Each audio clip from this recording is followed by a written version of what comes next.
So you want to think about the pain that you have in your joints as like a crying baby that needs attention. So you wouldn't leave a crying baby on its own to cry and cry and cry and just ignore it until it gets louder and louder and louder and then develop some kind of problems because it's left unattended. So in the same way, if you've got a joint that really is bothered and angry and red and swollen, inflamed and in agony, it needs attention.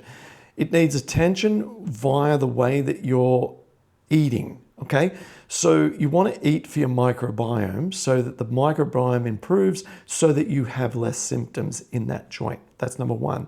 You also want to exercise that joint so that it gets that movement like a baby wants to settle down. And when doing the movement, you will then notice that the symptoms gradually go down each day.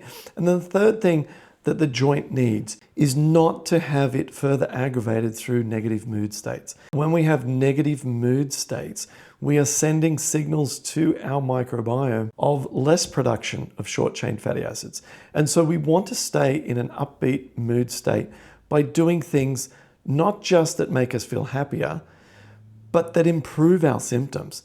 Because literally the only real way you can stay in a positive mood state with rheumatoid arthritis is to know that the rheumatoid arthritis is going well and that it isn't plummeting. And therefore we engage in positive foods, we engage in positive physical therapy and observing the outcomes of those things done very carefully and precision-like or surgical-like, as we say inside our coaching.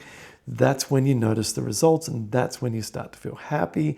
That's when you start to get momentum and get into that healing groove.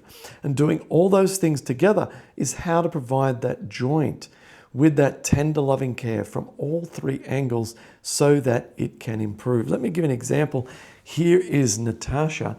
This is inside our coaching portal, and Natasha has gone for her first jog, and that is her massive win. She hasn't been able to run for a year.